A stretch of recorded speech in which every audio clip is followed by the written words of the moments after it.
عليكم السلام. هذه الحلقة 102 من لحظات قرآنية، وعنوانها عائشة بين الدين السني والدين الشيعي وأهل القرآن، أو باختصار عائشة بين الدين والتاريخ. عائشة هي شخصية تاريخية،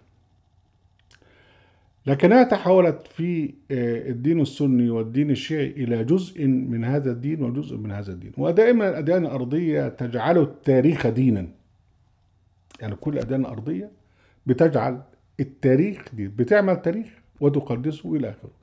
العهد الجديد الإنجيل الموجود هو عبارة عن سيرة للمسيح كتبها فلان وفلان وفلان ومختلفة. السيرة اللي كتبها ابن إسحاق ولخصها ابن هشام واللي ذكرها الطبري واللي ذكرها ابن سعد بتصبح دين، مع ان كتبها بشر، لكن هو ده العادة. تاريخ الخلفاء الراشدين بيصبح كله دين، يصبح الخلفاء الراشدين هم شخصيات تاريخية بتصبح بقى أساس في الدين. وده ينطبق على إحدى زوجات النبي اللي هي سموها عائشة أو هي عائشة. احنا بالنسبة لنا أهل القرآن نجع فاصلا بين ما جاء في القرآن الكريم وما جاء في كتب الأحاديث والتراث والسنة إلى آخره. القرآن الكريم نؤمن به وبكل حرف جاء فيه. الشخصيات التاريخية احنا نتعامل معها كتاريخ. الحقيقة اللي في التاريخ دي حقيقة نسبية، في منهج بحثي في التاريخ نعرف به الروايات إذا كانت صح أو إذا كانت غلط، نعرف فيها التداخل اللي بينها، التناقض اللي بينها، الإسناد إلى آخره. وما نصل إليه هو يعني اجتهاد بشري يخطئ ويصيب، لكن له منهج أساسي اللي هو منهج البحث التاريخي. بالتالي فإحنا ما يكتب في التاريخ عن تاريخ المنسوب للنبي أو تاريخ الصحابة أو تاريخ الخلفاء الراشدين أو غير الراشدين، ده كله بالنسبة لنا تاريخ، ودول بشر ونتعامل معهم كشخصيات تاريخية لا تقديس لنا إلا لله جل وعلا.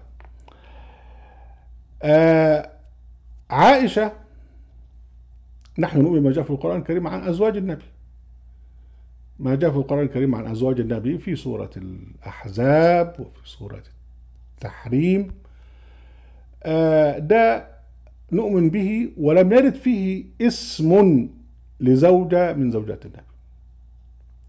فبالتالي احنا بنؤمن بموجود في القرآن الكريم، لكن بقى إذا كانت في واحدة اسمها عائشة أو واحدة اسمها حفصة ده تاريخ، منهم مش لها دعوة بيه. بالنسبة بقى إلى يعني في تصحيح العقائد أو يعني في إصلاح المحمديين أو المسلمين بالقرآن، فإحنا بيعتبروا طبعا إن الخلفاء الراشدين دول قمة الإيمان، فإحنا بنعرض أعمالهم من الفتوحات اللي هي تعتبر أعظم أو أفظع ردة عن الإسلام، بنعرضها على القرآن الكريم ونثبت بهذا أنهم طالما أنتم يعني بتعملوها دين، لا ده دول بقى يعتبروا أعداء النبي. بنفس النظرة هم الجماعة الشيعة دينهم يقوم على التولي والتبري، يعني موالاة علي وأبنائه ومعاداة وتكفير من يعتبرونهم أعداء علي، اللي هو مثلا بيعتبروا أبو بكر وعمر وعثمان وعمرو بن العاص وأبو هريرة ومعاوية وطلحة والزبير وعائشة، بيعتبروا دول شياطين، ولابد عشان خاطر تبقى شيعي لابد أن تؤمن وتقدس علي وأبنائه والحسين وكذا، ولابد أن تكفر وأن تتبرأ من الجماعة دول.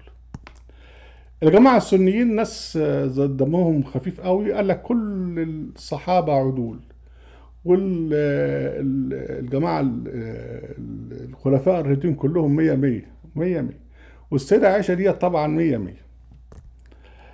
لما تيجي تخش في التاريخ بقى، في التاريخ اللي موجود، اولا احنا بالنسبة لنا في كتاب ليا اللي هو اول كتاب يعني كان بيضع الاسس لأهل القرآن، اللي هو كتاب القرآن وكفى، اثبتت فيه ان عائشة لا شأن لها على الاطلاق بحديث الافك. حديث الافك جاء في سورة النور وبيتحدث بقى عن مجتمع المدينة بعد أن هاجر إليه المهاجرون من الرجال والنساء، وحصل فيه بقى يعني آه، تناقضات كتيرة إلى آخره، والمنافقين اشتغلوا وابتدوا يعني يتحدثون بالإفك عن إن فلانة لها صاحب مع فلان من المهاجرين والأنصار إلى آخره. فربنا سبحانه وتعالى تحدث عن هذا، عن يعني عن المجتمع كله. وفي نفس الوقت ربنا سبحانه وتعالى يعني نبأنا بأن النبي عليه السلام حين كان يخرج من غزوة كان يترك خلفه زوجاته كما أخرجك ربك من بيتك بالحق إلى آخره. فالمهم احنا أثبتنا أن عائشة لا شأن لها على الإطلاق بحديث الإفك. لكن الموجود بقى في موضوع الفتنة الكبرى دي حاجة رهيبة جدا. يعني موقف عائشة فيها موقف شيطاني لا شك في هذا، وأنا مش ده كلامي. أنا لما بدعو أي حد يقرأ اللي موجود في الكتب السنية نفسها، يعني يقرأ إلى ما جاء في الطبري عن الفتنة الكبرى، أو ما جاء في ابن الأثير، أو ما جاء في أي كتاب. شوف بقى الفتنة الكبرى وشوف عائشة عملت إيه. حاجة فظيعة جدا طبقا لما قالوا. فهي يعني عاصية، ليس فقط عاصية لقوله سبحانه وتعالى لهن وقرن في بيوتكن، اقعدي في بيتك. لا، ده هي مش قعدت في بيتها، لا يعني مش طلعت من بره بيتها وبس، ده طلعت راكبة جمل قادت أول حرب أهلية في تاريخ المسلمين، وقتل حول جمالها 10,000 واحد في موقعة الجمل المسمى باسم جبلها. فاحنا يعني بنحكم على هذه الشخصية التاريخية وفقا لما جاء في الفكر السني نفسه، في التاريخ السني نفسه، بأن هي كانت يعني أقرب إلى الشيطان. طبعا زي ما بنقول احنا ليست جزءا في عقيدتنا، احنا التاريخ ما هواش دين، لكن احنا بنحكم على الشخصيات التاريخية وبنرجع بيها بقى. اذا كانت دي شخصية حقيقية، طيب انتوا بتقولوا عليها كذا، طب وربنا بيقول كذا، فانتوا بقى الى اخره. ده يعني عائشة بين الدين السني والدين الشيعي وأهل القرآن. أحبتي، أهلا وسهلا بكم في قناتنا. ندعوكم إلى أن تشاركوا فيها وأن تنشروها، وأن يعني تعملوا لايك وشير على هذه الفيديوهات، وكل أسئلتكم تمت الإجابة عليها في موقع أهل القرآن. وعليكم السلام.